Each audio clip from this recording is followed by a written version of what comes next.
Merci beaucoup, Madame la Première ministre. La parole est à Monsieur Jean-Pierre Tête pour le groupe Les Républicains.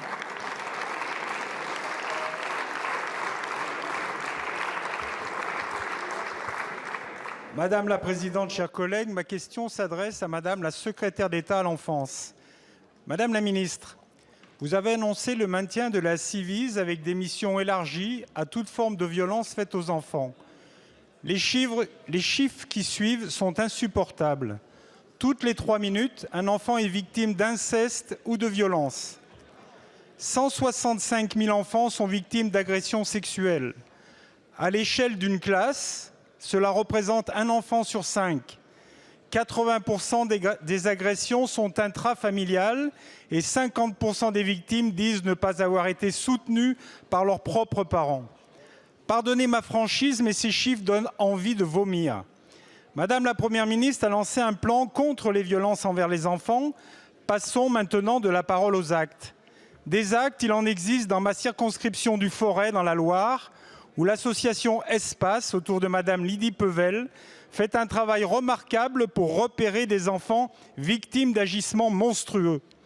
Espace a reçu une subvention de 50 000 € en 2022 que vous avez supprimée en 2023, plongeant les bénévoles dans un profond désarroi. Ma question est simple. L'association Espace peut-elle de nouveau toucher cette subvention pour continuer à sauver des enfants victimes d'inceste et de violence?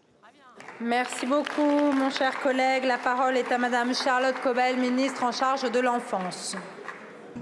Merci Madame la Présidente, Mesdames, Messieurs les députés.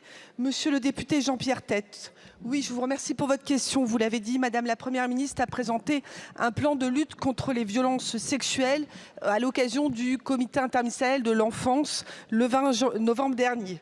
Ce plan ambitieux est accompagné de renforts de moyens humains et financiers pour tous les acteurs de la lutte contre ces violences dont vous avez rappelé les chiffres. Un enfant sur 10, c'est déjà pas mal. Un adulte sur 10, c'est déjà pas mal. Mais en tout cas, des chiffres inacceptables, y compris dans les suites qui sont données à ces enfants.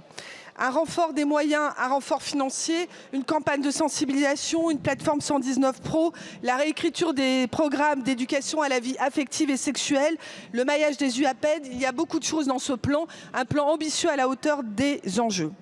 Nous l'avons dit, nous souhaitons que le travail de la Ciivise continue avec des modalités et une feuille de route renouvelée et centrée sur certaines missions sur les violences sexuelles. Nous présenterons le détail avec Éric Dupond-Moretti dans les toutes prochaines semaines.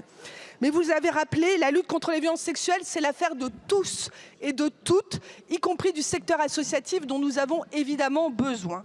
Vous avez appelé mon attention sur l'association Espace, qui fait un travail remarquable dans votre territoire, notamment en milieu scolaire.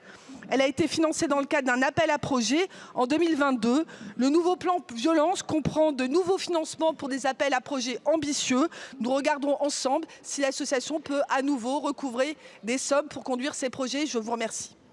Merci beaucoup, Madame la Ministre. Monsieur le député. Oui, Madame la Ministre, je connais les blessures vécues en silence par un enfant, loin du regard des autres, comme on dit. Je vis au quotidien avec un garçon de 14 ans qui a subi pendant des mois les violences physiques et psychologiques de son propre père. Mon but est de porter la voix de ceux que l'on n'entend pas. Cette phrase est de Madame Brigitte Macron. Elle a raison.